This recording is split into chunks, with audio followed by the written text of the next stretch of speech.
What's up, everyone? Before we jump into Game 5, I just wanted to show you the accuracy scores of the past 4 games that were played today.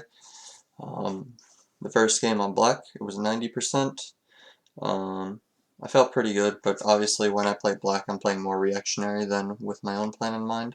So I kind of struggle right now juggling offense and defense, which we'll see later in my loss. In the 2 wins, where I was on white playing the Orangutan, it was 97 and then 95. So both very, very good. I tend to do very well in that opening, in my experience.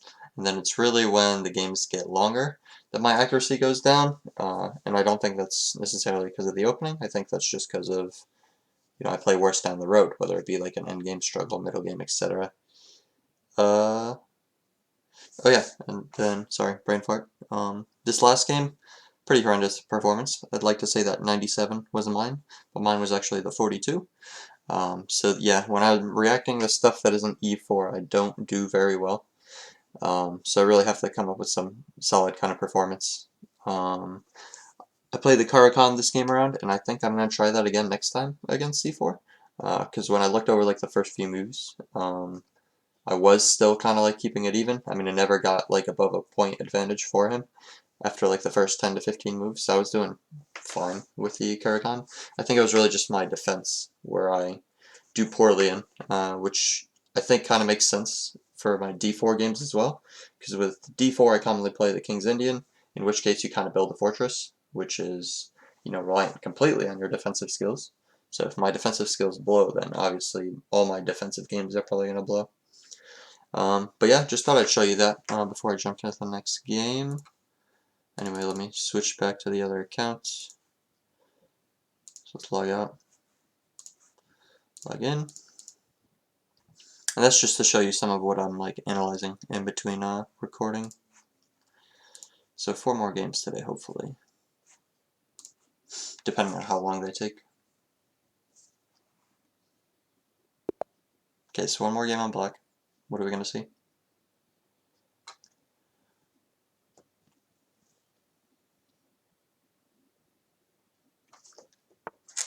So we do see an E4, okay.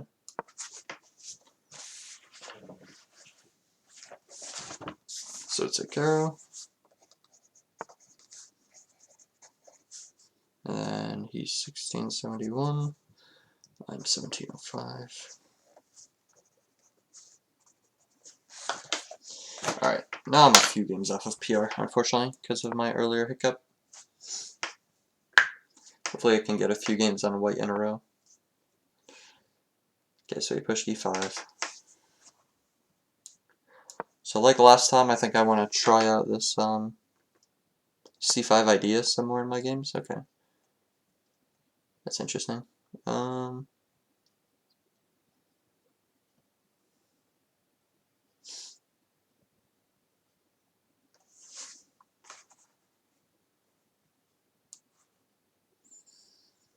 I dare go here?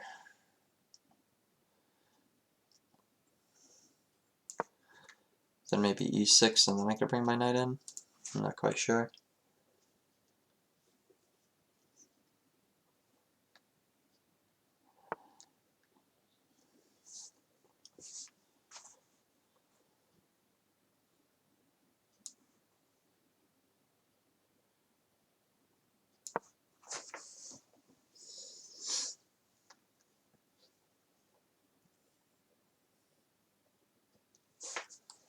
Can never tell if that's India or Poland. Or, sorry, Indonesia or Poland.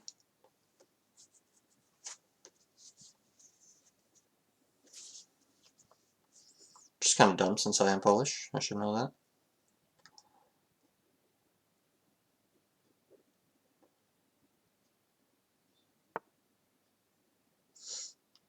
Okay.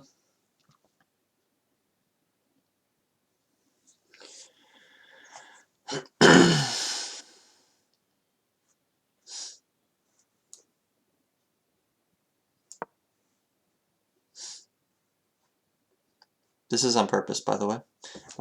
Reason for that is, if I don't do it, and say I just play like E6 like I was planning, he could bring his queen in, and at that point, we're going to get the exchange. Yeah, he's going to take it, and then I'm going to take with queen, he's going to take my queen, I take, and then all of a sudden I can't castle. You know, none of my pieces are developed. This rook is going to come out after like 20 moves. So that's why I had to make this quick stutter step, forcing him to either capture or go back, in which case he can't double up with the queen and the bishop. Now I can go ahead and play this move. E6.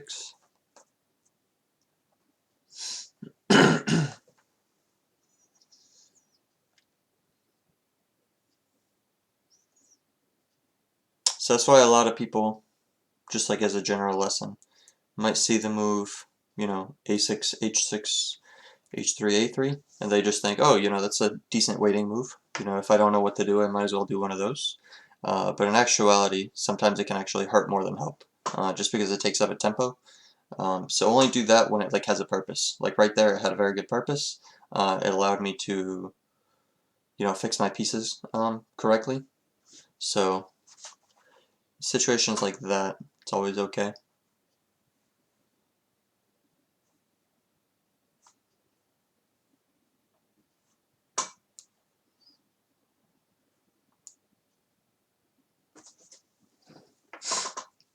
Um,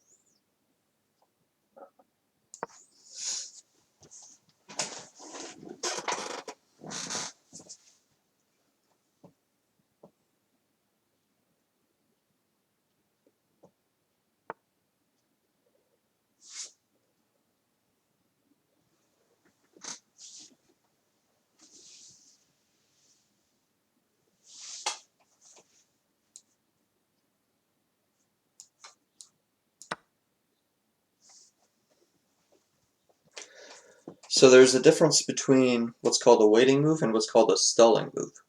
So if you're doing a waiting move, essentially that means that you don't know what to play. So you just play something in meanwhile until the board changes or until you can think up a better move. So that is normally bad because it means that you should have a better idea of what you need to be doing.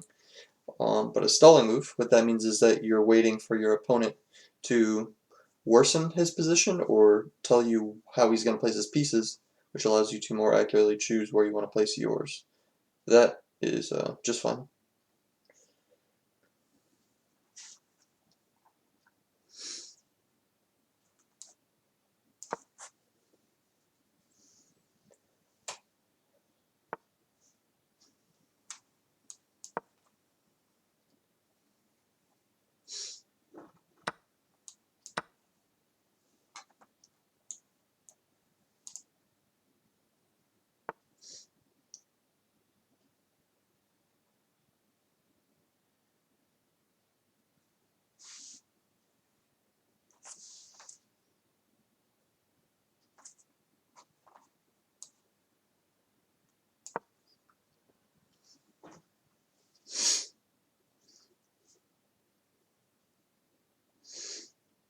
Even if I lose this e4 pawn, I don't think it's a big deal.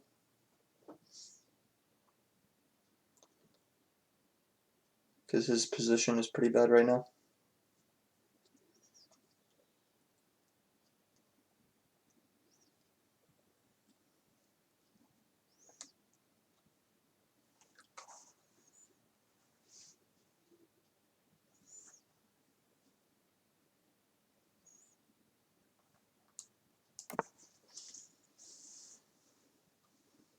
Curious which way he's going to take. Okay, so we took our queen.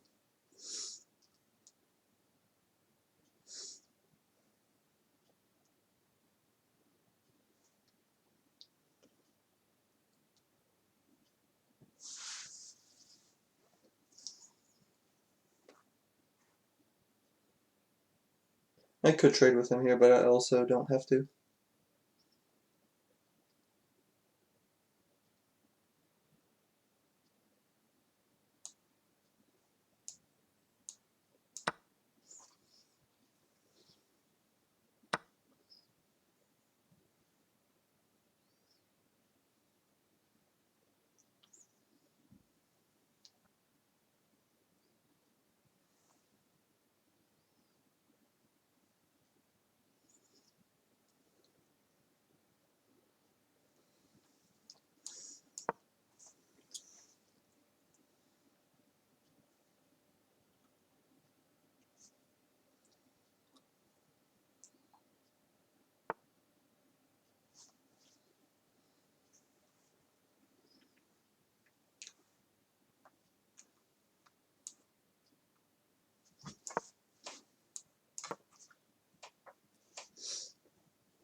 Alright, so he just wanted to take it to an endgame. I mean, he's up a pawn, but I really don't think that's going to be enough for him. I can probably draw it out.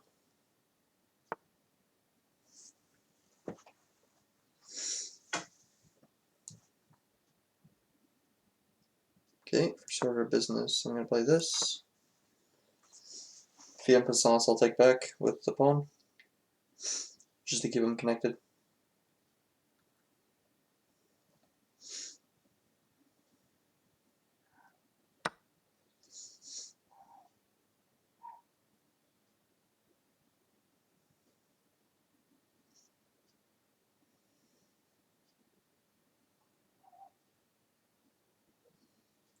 I have an interesting decision here, but I think I'm going to take with a knight.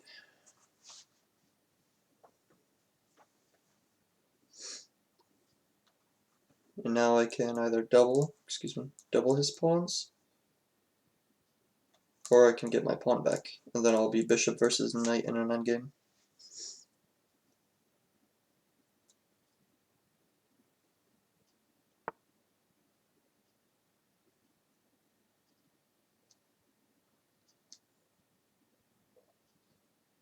Let me do the math really quick.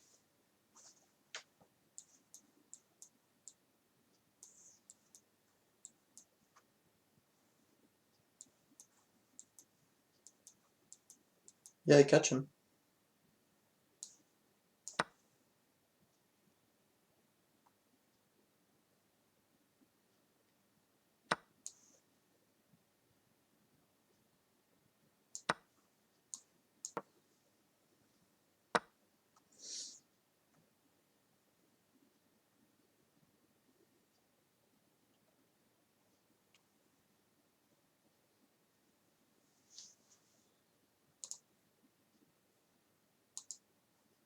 All from a draw.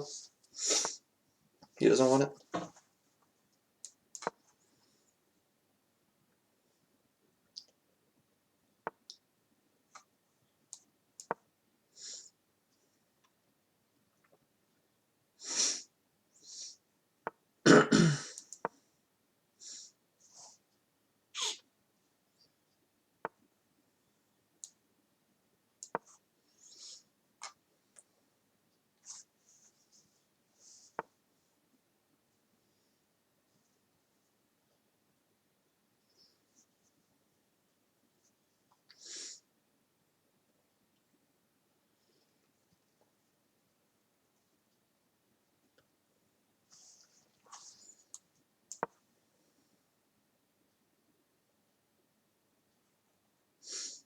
Gonna try to make a barricade here.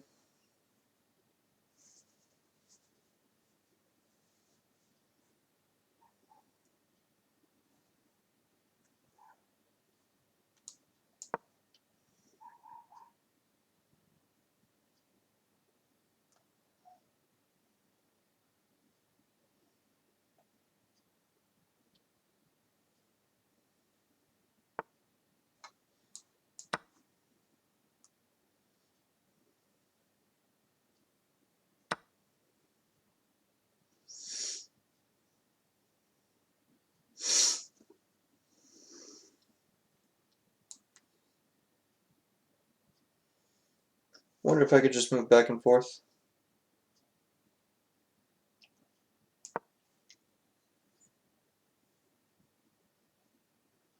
On these two squares.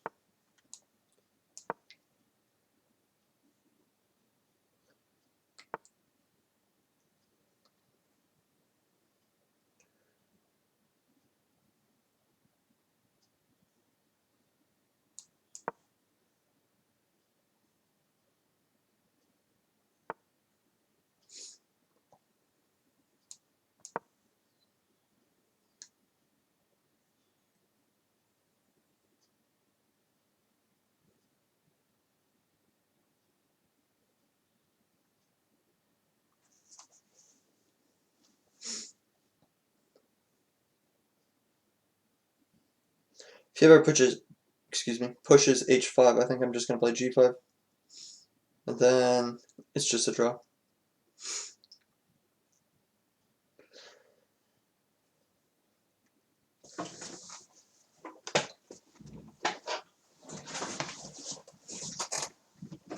So over 5 games, I think I'm going to be 3.5 in the 700 rating pool, which is pretty good, especially considering 3 games are on black.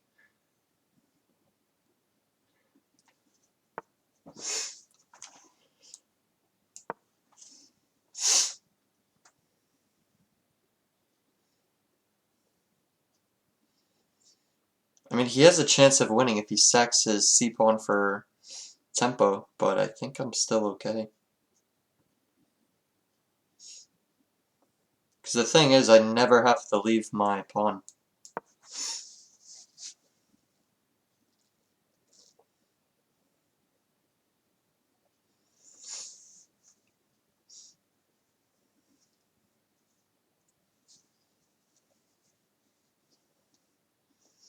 Tempted to name this video Endgame Masterclass, but I literally am drawing a game, so I don't think that would be appropriate.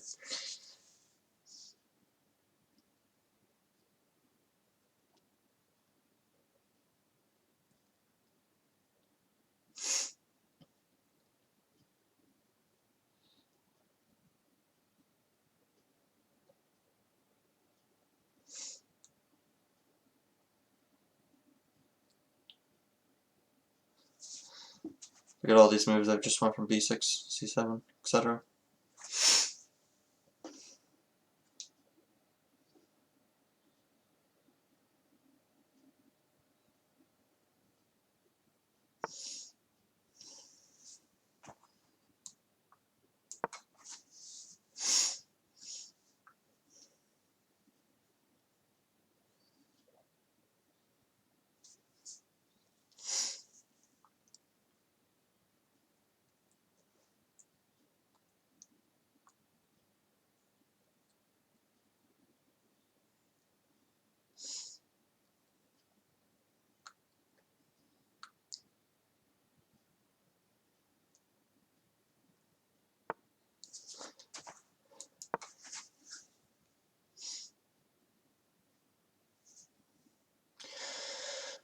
What a boring game.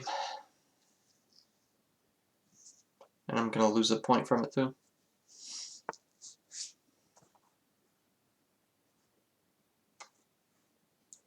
Is he gonna do this? Is that what he's planning?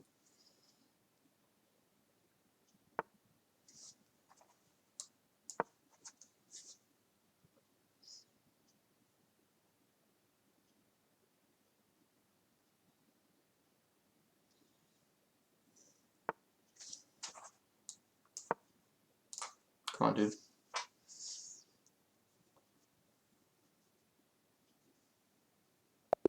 Thank you. Alright, well, that was game 5. Sorry it ended kind of boring. But that's how you kind of...